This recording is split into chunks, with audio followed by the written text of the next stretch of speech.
L'observateur des achats, avant tout, c'est, comme son nom l'indique, c'est un regard sur la fonction achat. Et à la fois, on veut apporter aux acteurs de cette fonction un regard sur l'évolution de cette fonction, un regard prospectif. On va en faire aussi un lieu d'échange et de partage. Alors, on a 4 partenaires. Novamétrie, qui est les gens qui nous font tous les traitements des données, et qui sont là du point de vue technique pour assurer la cohérence de l'observateur du point de vue du question, du point de vue des traitements de ces questions.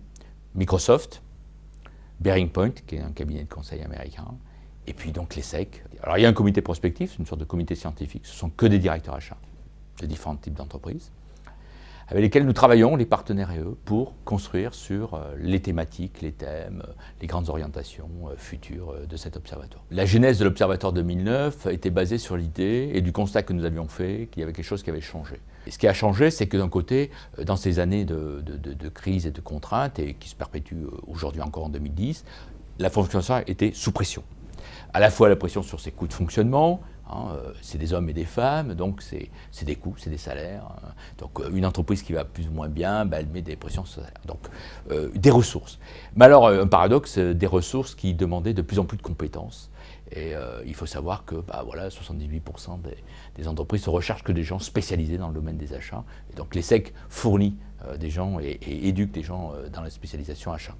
Il y avait un autre point qui était intéressant, c'était que le monde environnement il a changé.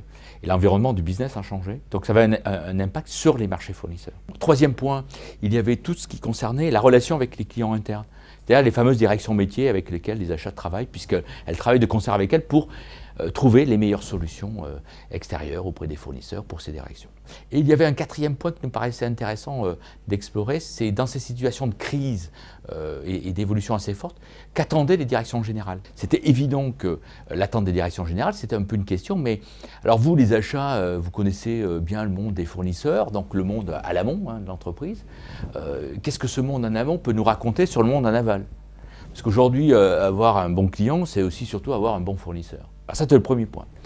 Attendre des clients internes. Un client interne, c'est de dire trouvez-moi la meilleure solution, un service, un processus flexible, innovant, parfait, etc. Donc des attentes très fortes, et puis apportez-moi des solutions.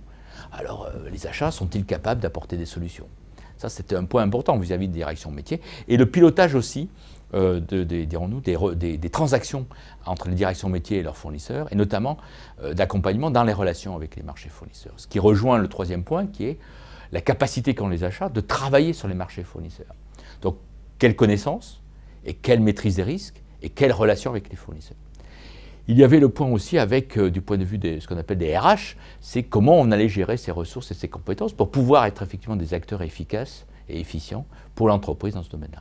Sur les directions générales, c'était de dire aux acheteurs, aux directions achats, montrez-vous très intrusifs, c'est-à-dire de vous embarquer sur tous les projets qui sortent d'entreprise. Donc il y avait ce côté, l'intrusion, mais aussi s'appuyant sur une capacité d'influence. Et surtout, le côté apporteur de solutions. D'être très bon, très pointu sur les solutions très concrètes que les directions achats et les acheteurs peuvent apporter. Donc on est resté sur ces éléments-là. Alors bien sûr, dans l'observatoire, si on regarde dans le détail, on peut trouver des éléments encore plus riches, mais je souhaitais effectivement essayer de se retrouver sur ces quelques points, sur ces pistes concrètes que pouvait, dirons-nous, apporter l'observatoire des achats, à la fois pour des directeurs achats et à la fois aussi pour des collaborateurs, des acteurs de cette fonction.